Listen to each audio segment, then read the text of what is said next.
আসসালামু আলাইকুম বন্ধুরা, কেমন আছেন আপনারা? আশা করি ভালো আছে। এই দেখো, আমি চিংড়ি মাছের ঠ্যাংটা ভুনা করবো। আদা, রসুন, পেঁয়াজ সব কিছু দিয়ে দিচ্ছি। এবারে গুঁড়ো মশলা দিচ্ছি, রাঁধুনি মশলা। ঠ্যাংটা ভুনা করবো, একটু পানি দিয়ে দিই। মশলাটা লবণ দিয়ে দিই 1/2 চামচ, হলুদ দিয়ে দিই 1 চামচ। মশলাটা কষাই নিই, ঠ্যাংটা দিয়ে দেবো এর ভিতরে। ঠ্যাংটা নিয়ে আসছি। এই দেখো বন্ধুরা, আমি 4-5 দোয়া দিয়ে নিছি ঠ্যাং। এই দেখো, এর ভিতরে শাঁসটা খেতে ভালো লাগে। এবার দিয়ে দেবো। মশলা কষাই হয়ে গেছে, এবার দিয়ে দিচ্ছি।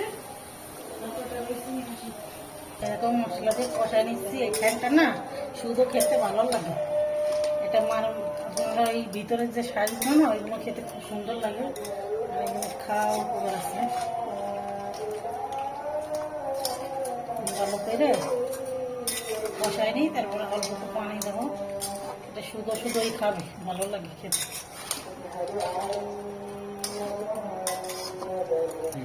সুন্দর করে কষাই দিচ্ছি। এবার পানি দেবো,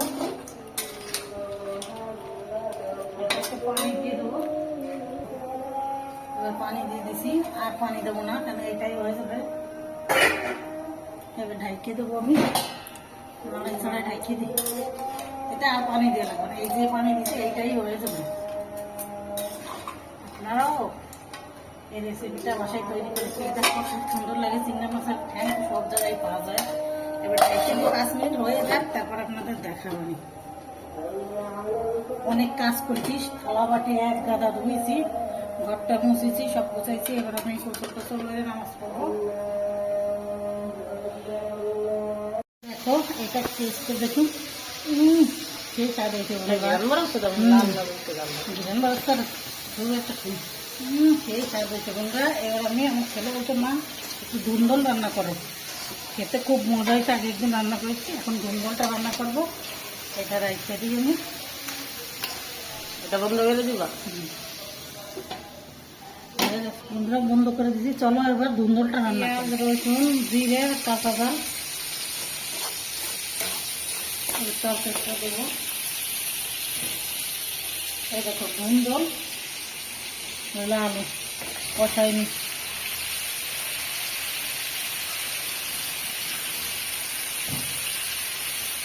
রাত বাজে কটা বাজে? 8টা বাজে রাত। দুপুরবেলা ওই যে ওই রান্না করেছি 3 বাজে। আর আমি ধুন্দল দিয়ে আলু দিয়ে আর বাটা মাছ রান্না করতেছি। বাটা মাছ, এই আজ থেকে বাটা মাছটা আনছিল। এইটা গরমের সময় তো একটু ঝোল ঝোল করি, ধুন্দল দিয়ে ঝোল ঝোল করি। 4টা ধুন্দল, 4টা মাছ, খেতে ভালো লাগবে না। ভাবিছিলাম হ্যাঁ এটা মাছের ডিম রেখে বোনা করবো, কিন্তু দুপুরবেলা বোনা খাইতে, এখন বোনা করবো না। ডাল রয়েছে, ভাজি রয়েছে, একটু পাতলা ঝোল করতেছি।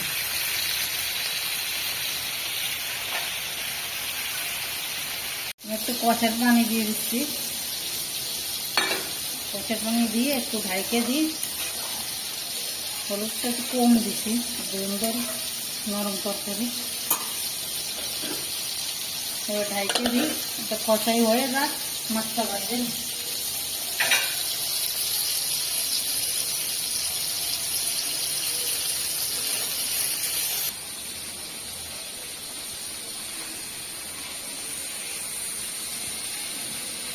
গরমের সময় পাতলা পাতলা ঝোল খেলে ভালো লাগে।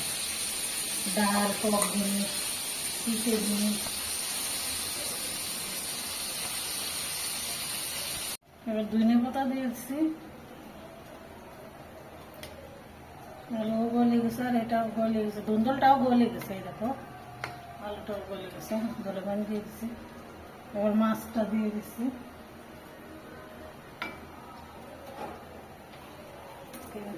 রেখে দিই। মাছটা দিয়ে দিচ্ছি, পাতলা পাতলা ঝোল হবে, গরম সময় তো অনেক গরম পড়ছে, অনেক গরম। আমরা মশারি টানাই না, এই পাশে কয়েল গেলে দরজা খোলা রাখি, নিঃশ্বাস নেওয়া যায়, মশারি টানায় না, মশারি টানালে ঘুমাতে পারে না রাত্রে।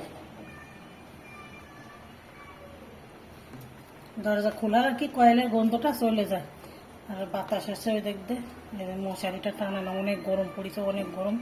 দুপুরবেলা মেঝেতে শুয়েছিলাম, সবারই গরম লাগতেছে, এই জন্য এখন এই দেখো লাগবে বলে যে পাতলা করে একটু ঝোল রান্না করো। তাজা মাছ, এই দেখো একদম বাটা মাছ, আর ধুন্দল একদম তাজা, তা তো দেখাইছি আপনাদের। একটু ঝোলটা আর একটু টানুক, তারপরে নামায় দেখাচ্ছি, একটু ঝোল টানুক।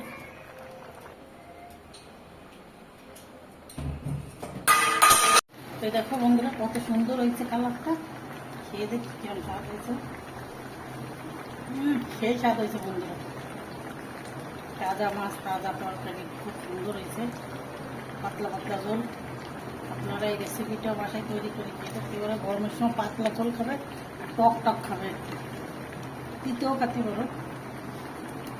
আজকে এই পর্যন্তই, আল্লাহ হাফেজ, সুস্থ থাকো, ভালো থাকো, আবার দেখা হবে কালকে। আর লাইক শেয়ার কমেন্ট করে দেবেন বেশি বেশি করে। বন্ধ করে দিচ্ছি, রেখে দিই। আল্লাহ হাফেজ, সুস্থ থাকো, ভালো থাকো।